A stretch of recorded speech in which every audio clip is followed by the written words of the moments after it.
para aprender de la palabra. Y al resto os animo a que vayáis cogiendo vuestra Biblia y la abráis en Hebreos capítulo 6.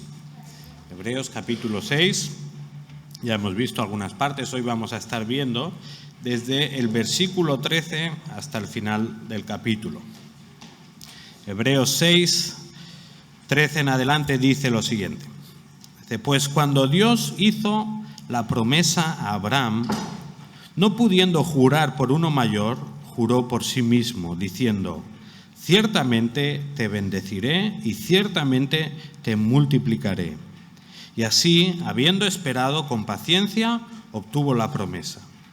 Porque los hombres juran por uno mayor que ellos mismos, y para ellos un juramento dado como confirmación es el fin de toda discusión. Por lo cual, Dios, deseando mostrar más plenamente a los herederos de la promesa la inmutabilidad de su propósito, interpuso un juramento, a fin de que por dos cosas inmutables, en las cuales es imposible que Dios mienta, los que hemos buscado refugio seamos grandemente animados para asirnos de la esperanza puesta delante de nosotros, la cual tenemos como ancla del alma, una esperanza segura y firme y que penetra hasta detrás del velo, donde Jesús entró por nosotros como precursor, hecho según el orden de Melquisedec, sumo sacerdote para siempre. Pues Señor, nos queremos acercar a tu palabra una vez más, Señor, reconociendo nuestra dependencia de ti, reconociendo que tú eres lo único que nos llena en esta vida.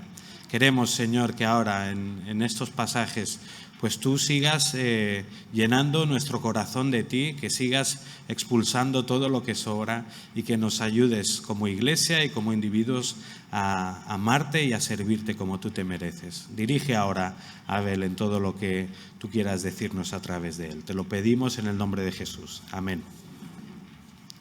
Pues adelante, Abel. Si queréis seguir el bosquejo de lo que voy a compartir con vosotros, en la página 6 del boletín lo tenéis. Si no, también las ayudas visuales os ayudarán a seguir lo que vamos a compartir.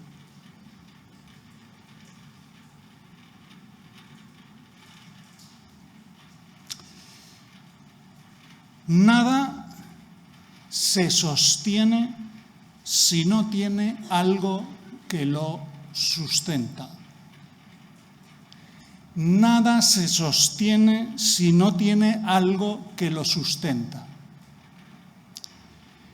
El cuerpo humano, con toda la complejidad de órganos que lo componen, sería insostenible sin un esqueleto que lo sujeta.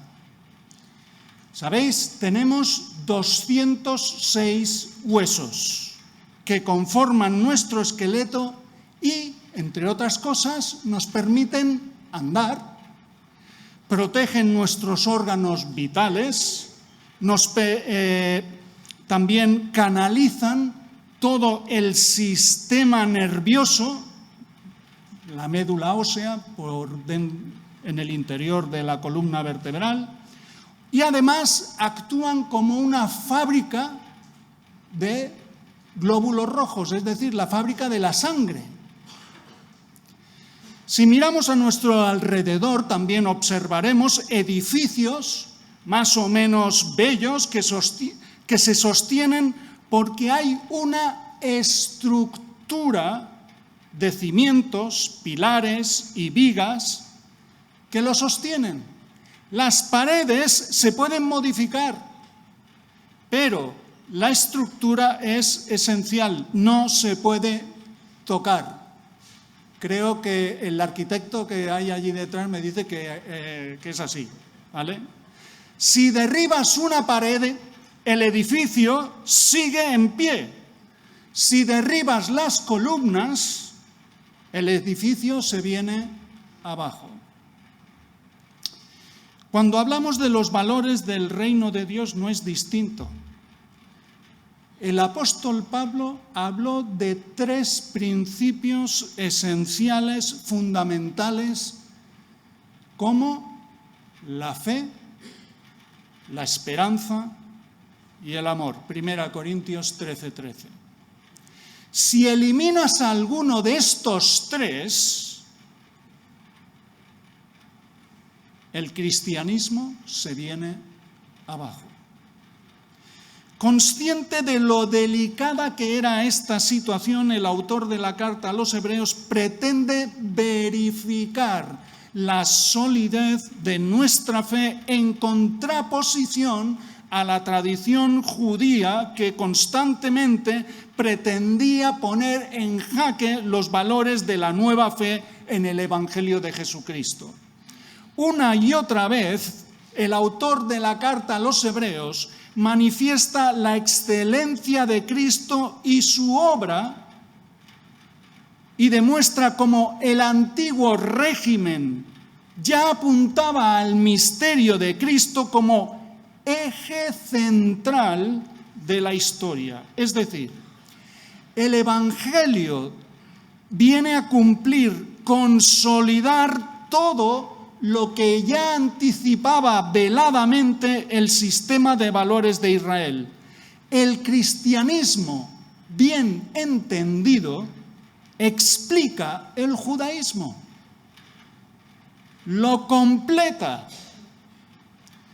Uno de esos valores esenciales es la esperanza. Y el autor la toca en este texto que va a constituir la reflexión de nuestro mensaje. Toca manejar la solidez de la esperanza e identificar los pilares que sustentan esa esperanza. Veamos si se sostiene. Hemos leído en Hebreos capítulo 6, versículos 13 al 20, no lo voy a volver a leer. Como ya se ha comentado a lo largo de esta serie, la carta a los Hebreos fue escrita con el objetivo de advertir a un grupo de judíos convertidos del serio error que estaban cometiendo al plantearse volver a los rudimentos del judaísmo y así abandonar la fe que habían abrazado en Cristo. Pero más allá de la advertencia, la principal preocupación del autor es la de manifestar, enseñar, mostrar la certeza, la seguridad del Evangelio de Jesucristo por encima del sistema religioso judío. Por ello, una y otra vez, argumenta la certeza de los valores que fundamentan la fe cristiana. En el texto que nos corresponde, le toca el turno a consolidar el tema de la esperanza.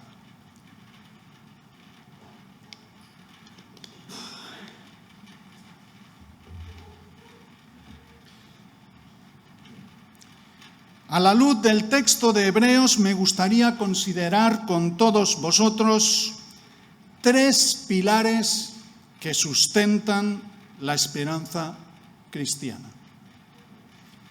3 pilares que sustentan la esperanza cristiana. La fiabilidad de la palabra de Dios, la firmeza del carácter inmutable de Dios y la seguridad de la obra de Cristo.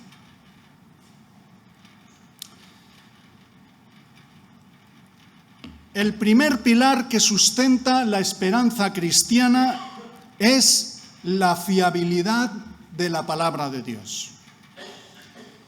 Pues cuando Dios hizo la promesa a Abraham, no pudiendo jurar por uno mayor, juró por sí mismo. Para ilustrar la fiabilidad de Dios, el autor expone el ejemplo de Abraham. Recordemos que Abraham, como patriarca de Israel, se constituye en un ejemplo válido y en un referente reconocido por todos los judíos. Por tanto, la alusión a la vida de Abraham tiene mucho peso en el pensamiento judío. Y es muy oportuno para el autor de Hebreos utilizar el ejemplo de Abraham.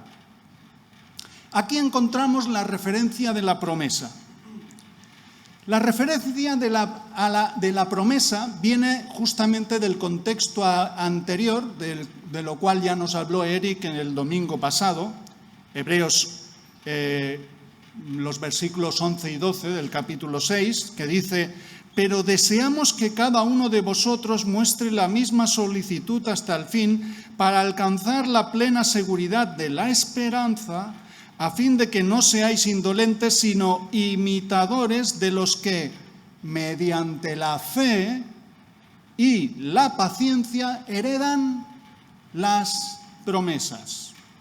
El autor de Hebreos desea que los hermanos sean diligentes en asumir la esperanza que han recibido por la fe, imitando a aquellos que son partícipes de las promesas, que son las que generan la esperanza. De ahí que exponga como principal referente la promesa que un día recibió Abraham.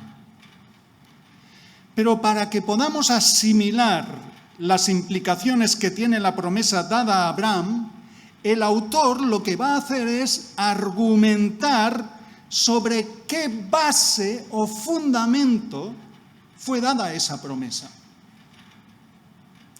Y es que es una promesa con juramento. En primer lugar, observamos que el autor hace referencia a la promesa que Dios hizo a Abraham con juramento, como validación de la promesa en Génesis capítulo 22. Justo después del intento fallido del sacrificio a Isaac. Dice así: «Y le dijo: por mí mismo he jurado, declara el Señor, que por cuanto has hecho esto y no me has rehusado a tu hijo, tu único, de cierto te bendeciré grandemente y multiplicaré en gran manera tu descendencia como las estrellas del cielo y como la arena en la orilla del mar, y tu descendencia poseerá la puerta de sus enemigos. En tu simiente serán bendecidas todas las naciones de la tierra, porque tú has obedecido mi voz». La declaración de esta promesa ocurre justo después que Abraham ha demostrado su total sumisión a Dios en su disposición de ofrecer a su hijo Isaac. Dios no quería el sacrificio de Isaac, sino observar la disposición de Abraham. Y aquí vemos la promesa bajo juramento. ¿Por qué necesita jurar Dios? ¿Qué es el juramento? Tal como explica David Burr, los hombres, a fin de reforzar la veracidad de sus palabras en momentos de especial solemnidad, invocan a Dios por testigo y convocan sobre sí la ira y venganza de Dios si lo que dicen no es cierto. Es decir, el juramento se usa para tomar declaración de testigos. Aquí también la toma de posesión de cargos públicos o la validación de una declaración notarial. Se utiliza la figura de la declaración jurada.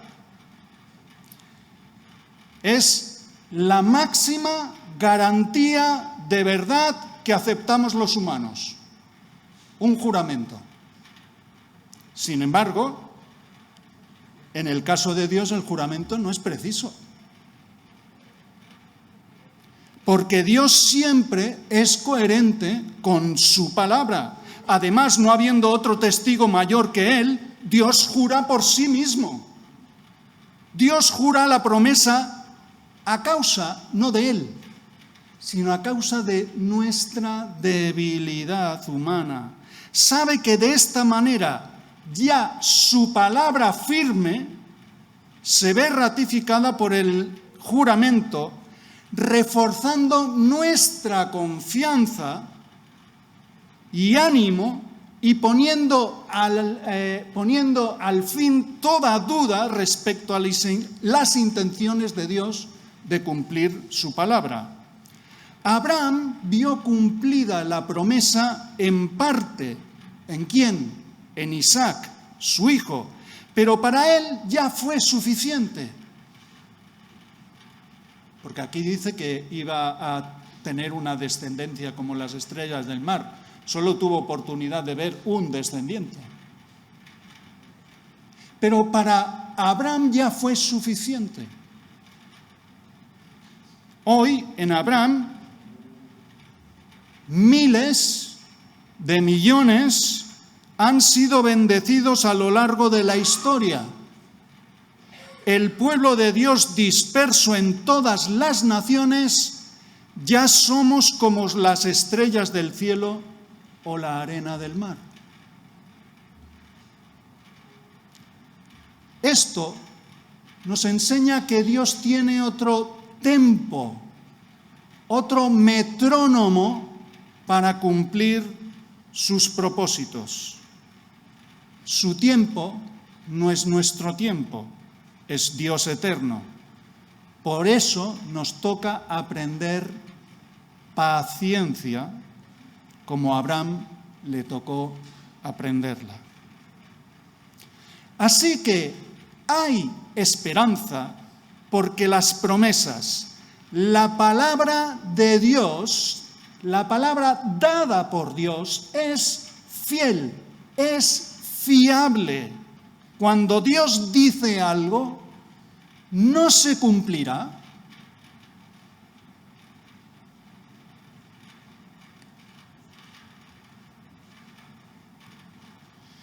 El segundo pilar que sustenta la esperanza cristiana es la firmeza del carácter inmutable de Dios. A fin de que por dos cosas inmutables en las cuales es imposible que Dios mienta, seamos grandemente animados. Versículo 18. En los versículos 17 y 18, el autor de Hebreos quiere llamar la atención ahora sobre el carácter de Dios. Si la fiabilidad de la promesa descansa en la absoluta certeza de la declaración jurada de Dios, entonces es que esa palabra se fundamenta en el propio carácter de Dios, en su esencia, en su ser. No puede ser de otra manera.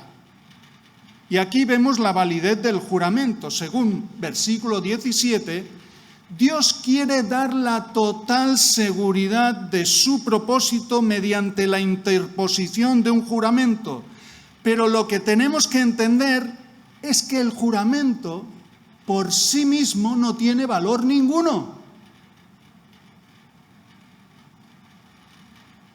Lo que sustenta el juramento es la naturaleza, la esencia, la autenticidad del testigo al que apela el juramento. Recuerdo cuando era niño, cuando nos juntábamos en la calle del barrio para jugar, rara vez no había alguna riña o disputa y había que argumentar y convencer que se decía la verdad. Te lo juro por mis muertos. Te lo juro por mi madre.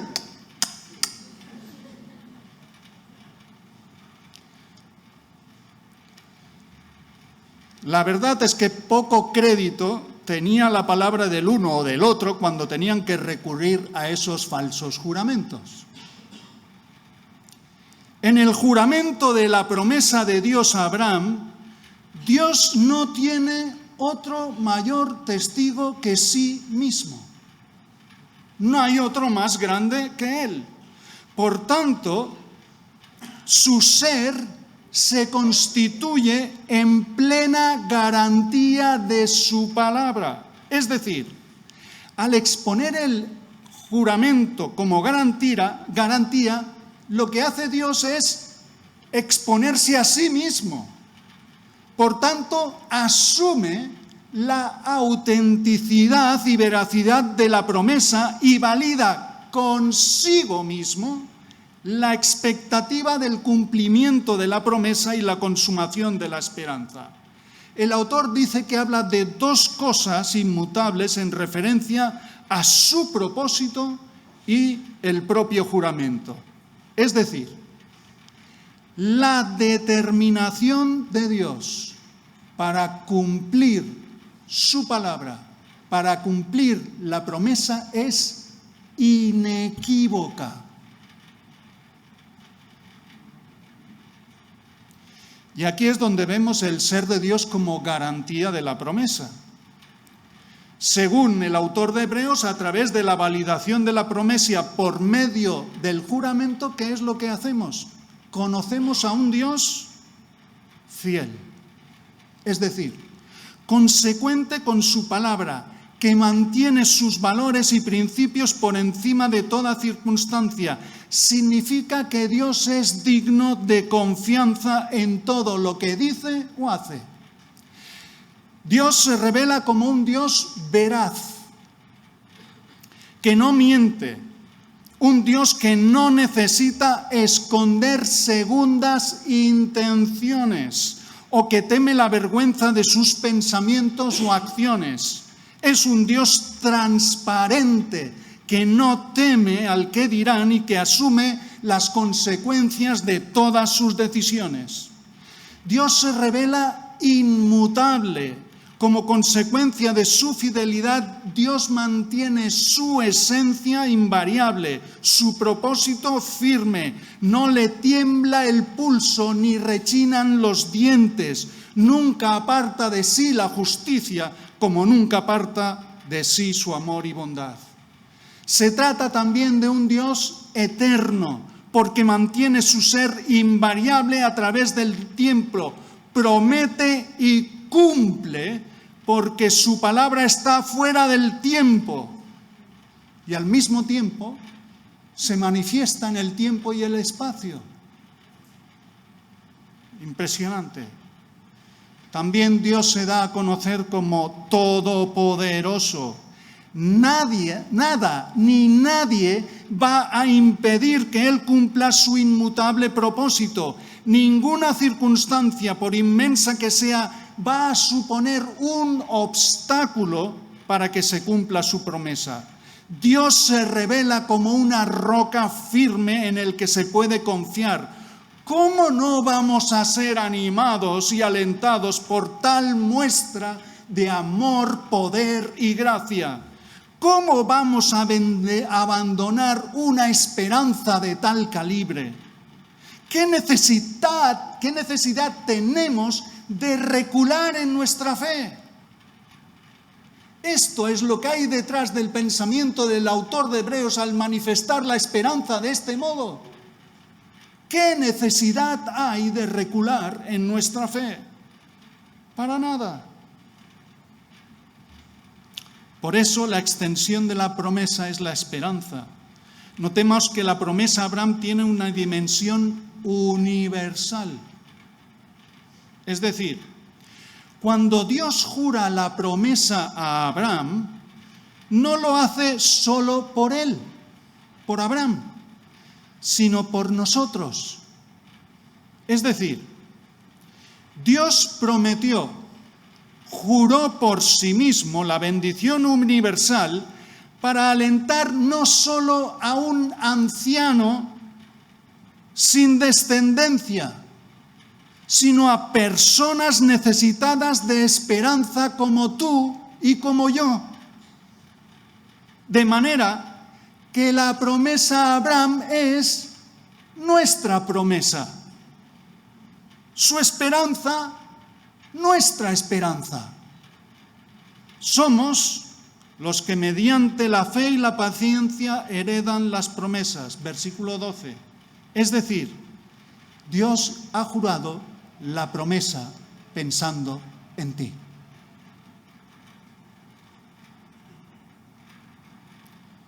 Echamos mano de la esperanza puesta delante de nosotros, porque Dios es inmutable en su ser, firme, garante de la esperanza que nos ha dado.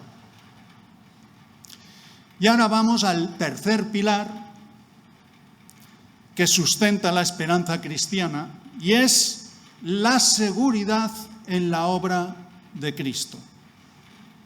Dice versículos 19 y 20, la cual tenemos como ancla del alma una esperanza segura y firme y que penetra hasta detrás del velo donde Jesús entró por nosotros. Aquí gracias, Armand, por la perfecta ilustración en el boletín. Si suficiente es la garantía que supone la fiabilidad de la palabra de Dios y la firmeza de su inmutable carácter para validar la esperanza, el autor de Hebreos va a rematar la faena presentándonos la garantía que procede de la obra de Cristo a nuestro favor. La esperanza como ancla segura y firme. La ilustración de la esperanza como un ancla es muy oportuna respecto a la validación de la esperanza cristiana.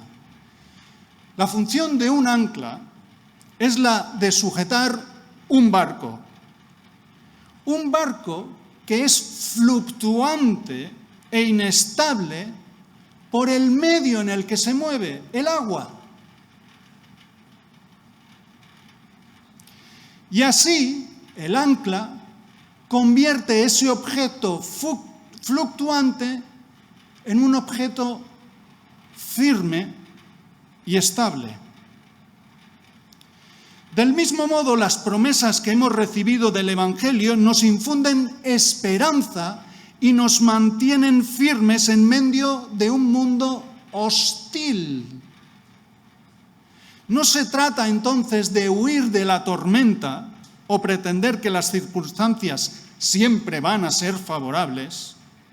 Se trata de comprender que la esperanza que nos ofrece el Señor es trascendente, que va más allá de nuestras circunstancias, que la esperanza que recibimos de parte de Dios es mayor que nuestro dolor, que se proyecta más allá de nuestro presente, que es eterna, que ni la pena ni la muerte la apagarán.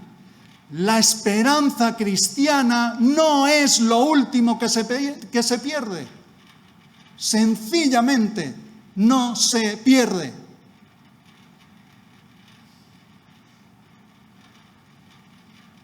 Y eso es posible por el libre acceso a la presencia de Dios.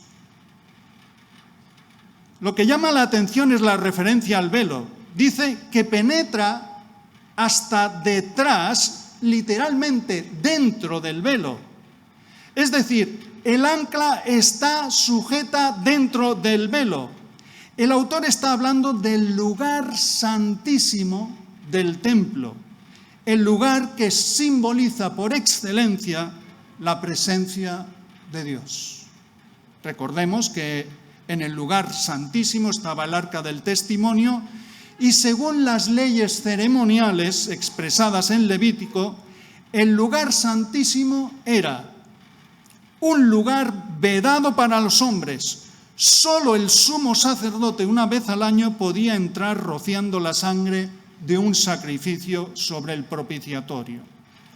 Ahora, el autor nos afirma que nuestra esperanza está anclada, ¿dónde? En la mismísima presencia de Dios. ¿Cómo ha ocurrido esto? ¿Cómo es posible? Y aquí nos presenta a Jesús como la clave. El autor lo aclara al afirmar que Jesús, el que entró por nosotros como sumo sacerdote y lo hizo una vez para siempre, versículo 20.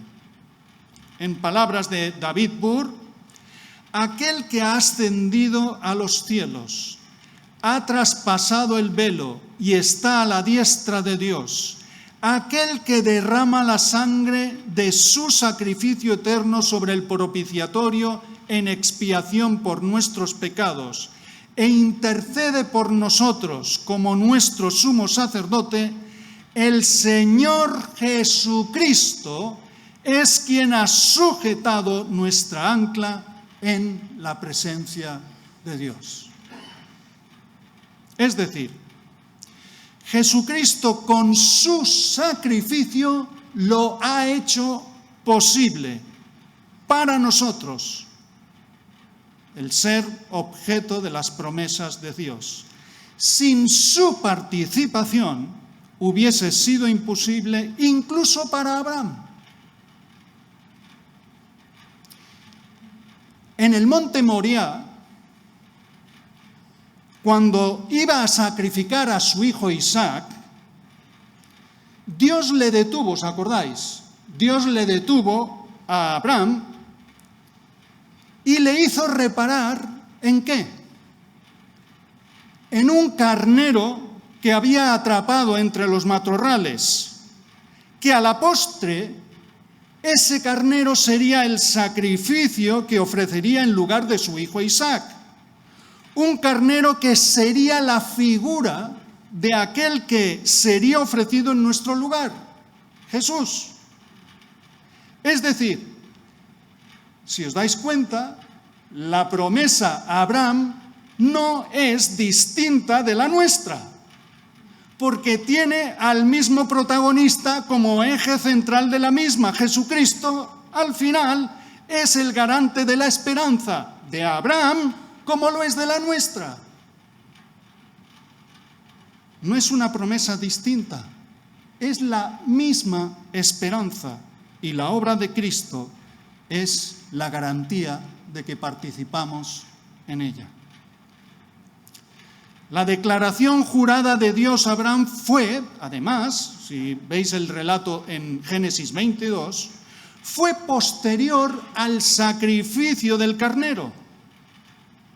Es decir, el sacrificio de Cristo a nuestro favor es el pilar fundamental sobre el que descansa nuestra esperanza.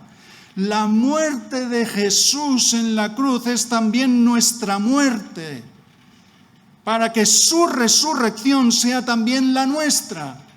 Y la vida de Jesús es ahora nuestra vida. Con Cristo he sido crucificado y ya no soy yo el que vive, sino que Cristo vive en mí. Y la vida que ahora vivo en la carne la vivo por fe en el Hijo de Dios, el cual me amó y se entregó a sí mismo por mí. Palabras de Pablo a los Gálatas. Somos beneficiarios, herederos de la promesa que Dios concedió a Abraham, una promesa que trasciende a los tiempos, una esperanza que es eterna, segura, firme, anclada en la misma presencia de Dios por medio de Jesucristo, que lo hizo posible a través de su mediación como sumo sacerdote, ofreciéndose a sí mismo. Para terminar, los destinatarios originales de la carta a los hebreos tenían dudas respecto al nuevo orden establecido por el Evangelio de Jesucristo. Dudas que parece hacían tambalear la fe de algunos y a los que el autor de la carta les plantea duras advertencias contra la apostasía, de lo cual nos habló Manuel hace unas semanas y también Eric el pasado domingo. Pero no es tiempo de mirar atrás. sino de observar la maravillosa esperanza que hemos recibido de parte de Dios, que somos herederos de la promesa de Abraham, que es la base de nuestra esperanza, la bendición eterna de la presencia de Dios.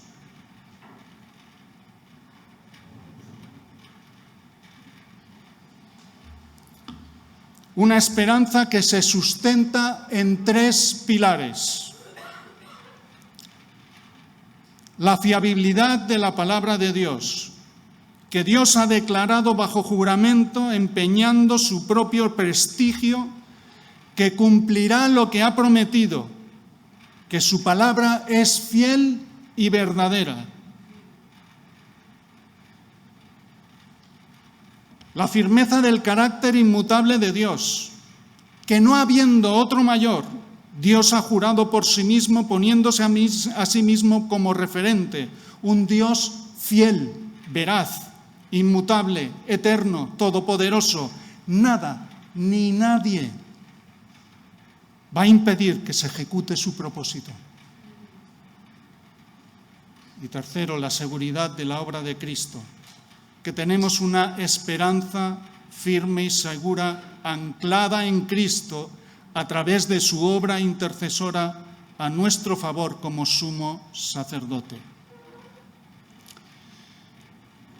En el capítulo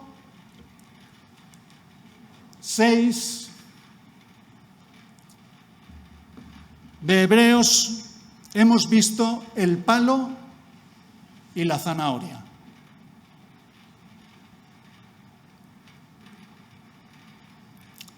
¿Con qué te quedas?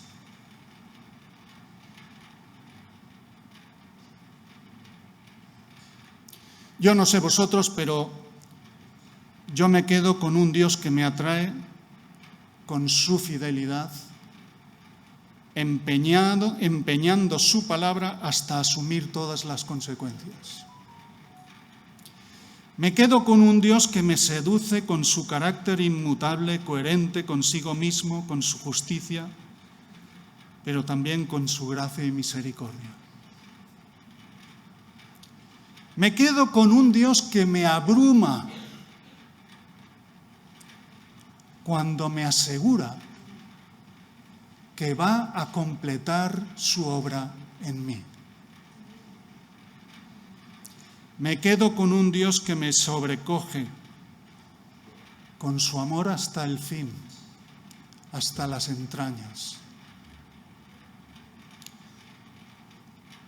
Me quedo con el Dios que ha jurado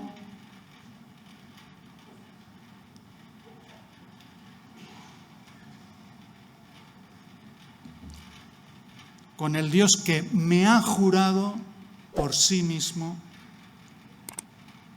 la esperanza. Amén. Pues muchas gracias, Abel, por este mensaje que sin duda nos anima. El hecho de tener esta seguridad tan firme nos libera para vivir diferente. Y esto es lo que le queremos ahora pedir al Señor, que esta seguridad no sea más bien algo que nos apalanque, algo que nos relaje, sino que más bien la seguridad que tenemos por la obra perfecta de Cristo sea algo que nos empuje a arriesgarnos por Dios. Así que ahora juntos vamos a libremente orar y darle las gracias al Señor por esta esperanza, pero también a la vez pedirle que nos ayude a vivir desde esa seguridad y a serle fieles en la misión que nos ha encomendado. Libremente podéis orar al Señor.